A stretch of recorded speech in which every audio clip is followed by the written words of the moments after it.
आचार्य चाणक्य ने गंभीर स्वर में कहा, चंद्रगुप्त, तुम्हें पता है अमीर और गरीब में सिर्फ एक चीज का फर्क होता है, धन। पर एक बात और सुनो चंद्रगुप्त, धन उसे नहीं मिलता जो दिन रात मेहनत करता है। धन उसे मिलता है जो जानता है कि मेहनत दूसरों से कैसे कराई जाती है। यानी धन हमेशा दिमाग वालों के पास जाता है, शारीरिक श्रम करने वालों के पास नहीं। शारीरिक श्रम से इंसान कभी अमीर नहीं बनता, उसके पास कभी पर्याप्त धन नहीं होता। यह बात तुम हमेशा याद रखना। पर्याप्त धन चाहिए, बहुत धन चाहिए तो अपनी मानसिक शक्ति को काम पर लगाओ। दिमाग से काम करो, हाथों से नहीं। राजा कभी स्वयं श्रम नहीं करता, सेठ साहूकार कभी खुद मजदूरी नहीं करता। मजदूरी वो करते हैं जो सबसे ज्यादा मेहनत करते हैं, और सबसे ज्यादा गरीब भी वही रहते हैं। चंद्रगुप्त ने विनम्रता से पूछा, गुरुदेव, फिर अमीर बनने का असली रहस्य क्या है? फिर धनी हर कोई क्यों नहीं बन जाता? चाणक्य मुस्कुराए, फिर धीरे धीरे बोले, चंद्रगुप्त, एक बात हमेशा याद रखना, अगर इस दुनिया की सारी संपत्ति आज गरीबों में बराबर बराबर बांट दी जाए तो कुछ साल बाद फिर वही होगा जो आज है। गरीब फिर गरीब हो जाएंगे और अमीर फिर अमीर। क्यों? क्योंकि अमीरी गरीबी धन से नहीं बनती, अमीरी गरीबी बुद्धि से बनती है।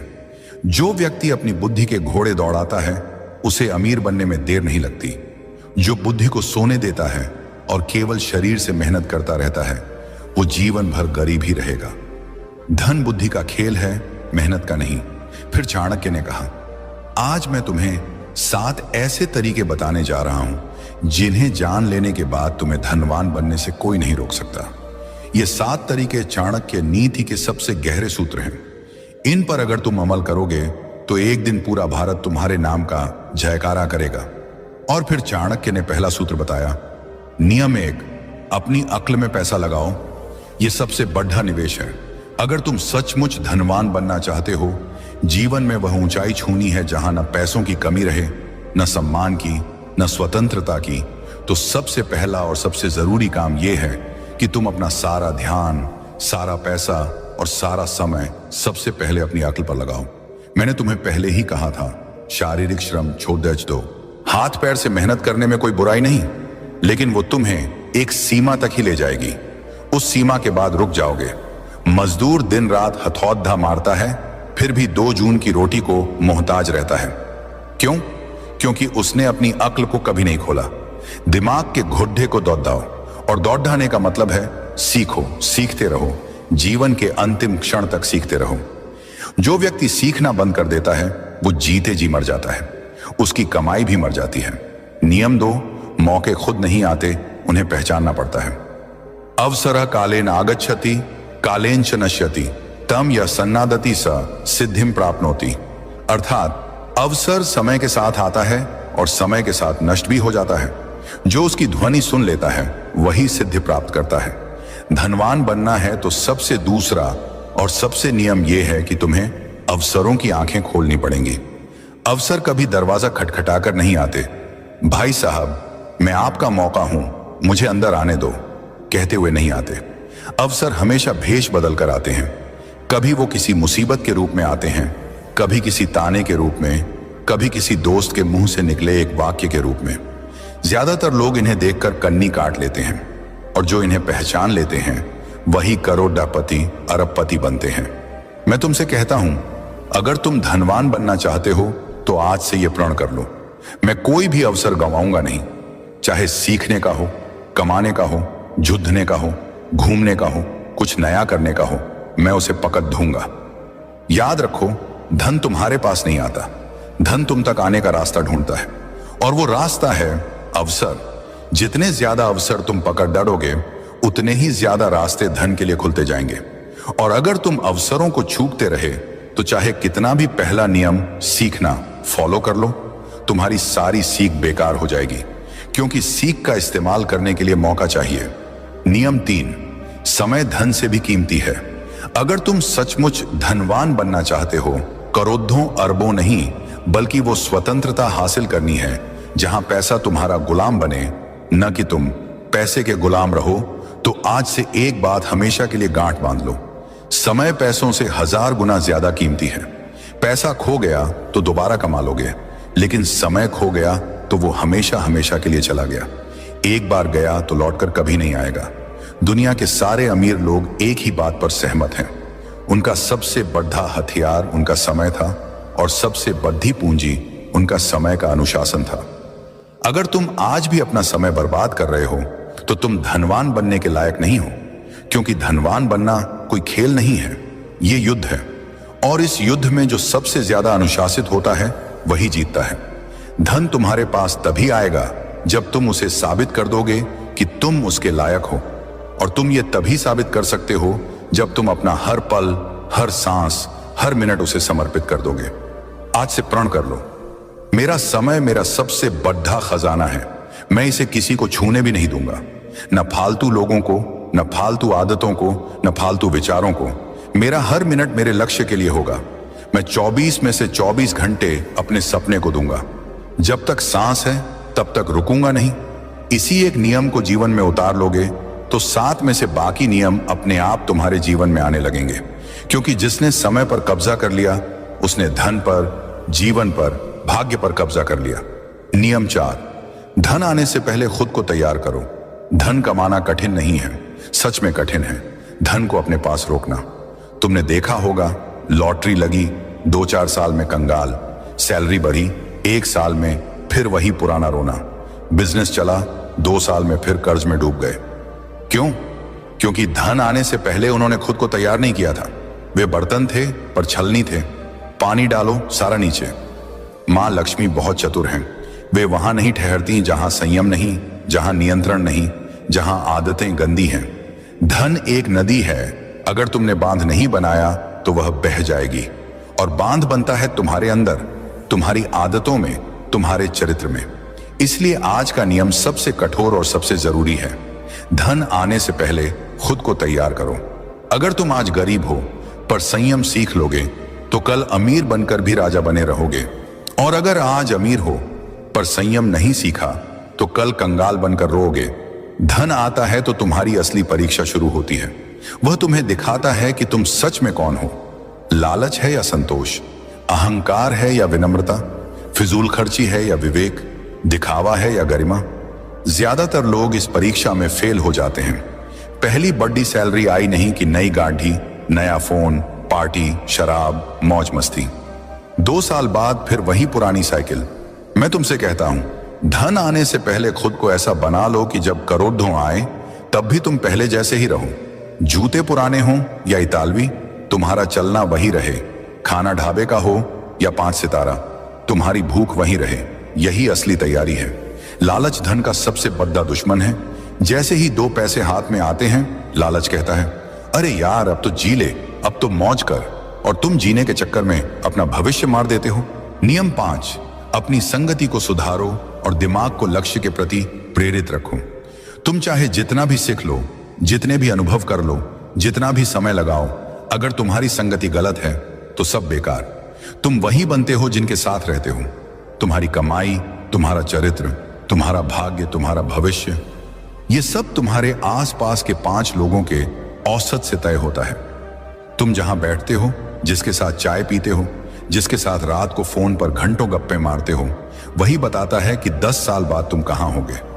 जो मनुष्य धनवान बनना चाहता है वह सबसे पहले अपनी संगति को देखे, क्योंकि जिस प्रकार लोहे की कील लोहे से ही तेज होती है, उसी प्रकार मनुष्य का चित्त उसी के समान हो जाता है जिसके साथ वह अधिक समय बिताता है।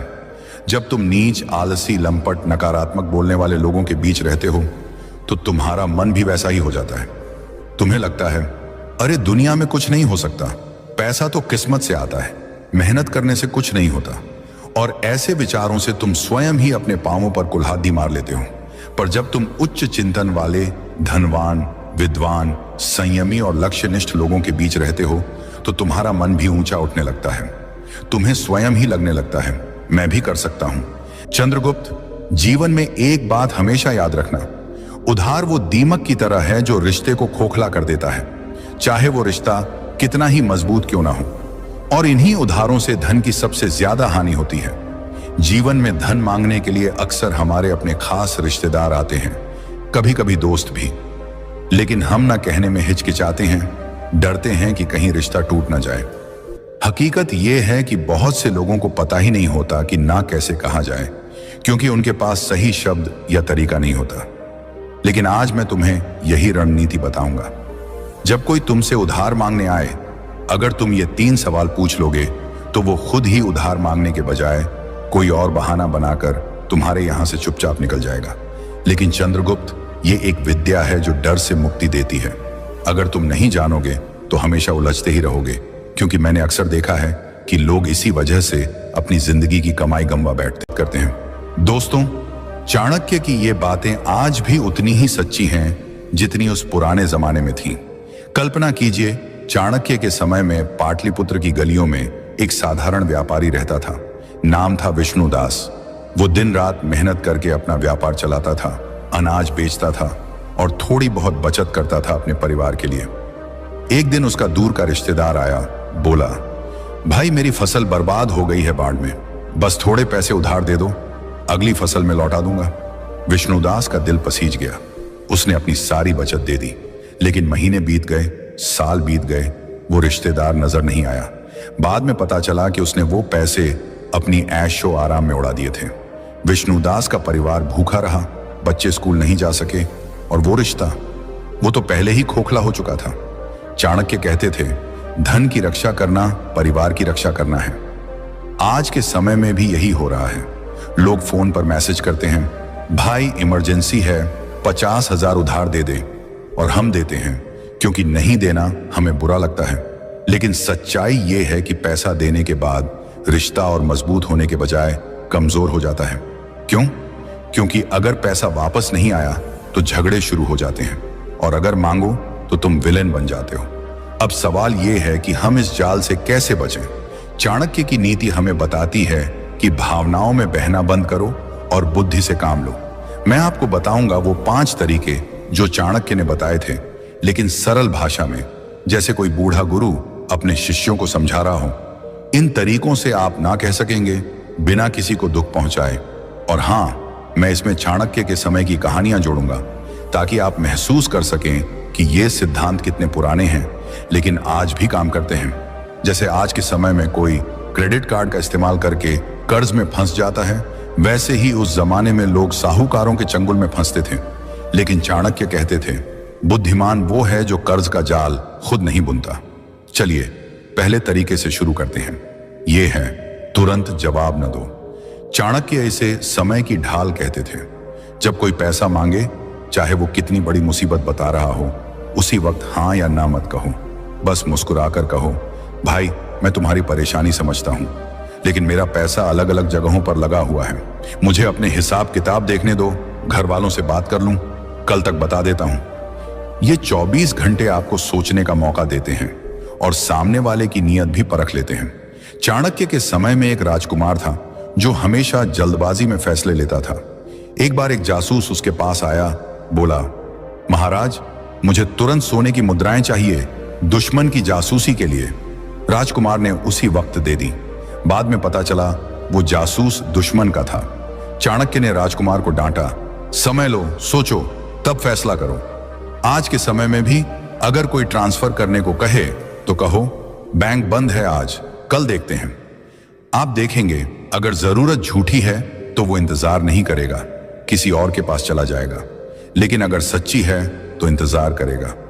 यह तरीका आपको आसान शिकार होने से बचाता है। मैंने खुद देखा है, मेरे एक दोस्त ने ऐसा किया। उसका चचेरा भाई आया, 20,000 मांगे। दोस्त ने समय मांगा। अगले दिन भाई खुद बोला, रहने दे, किसी और से ले लिया। बाद में पता चला वो पैसे पार्टी में उड़ाने थे। ऐसे छोटे छोटे अनुभव हमें सिखाते हैं कि धैर्य कितना बड़ा हथियार है। अब दूसरा तरीका, सवाल पूछो लेकिन तरीके से। 24 घंटे बाद जब वो वापस आए तो तुम सफाई मत दो कि पैसा क्यों नहीं है, बल्कि उनसे पूछो, भाई मैं मदद करना चाहता हूं लेकिन मुझे यह पैसा जल्दी वापस चाहिए क्योंकि मेरे अपने खर्च हैं। तुम्हारा वापस करने का ठोस प्लान क्या है? पैसा कहां से आएगा? यह सवाल उनकी नीयत को नंगा कर देता है। चाणक्य कहते थे, सवाल वो तीर है जो झूठ को भेद देता है।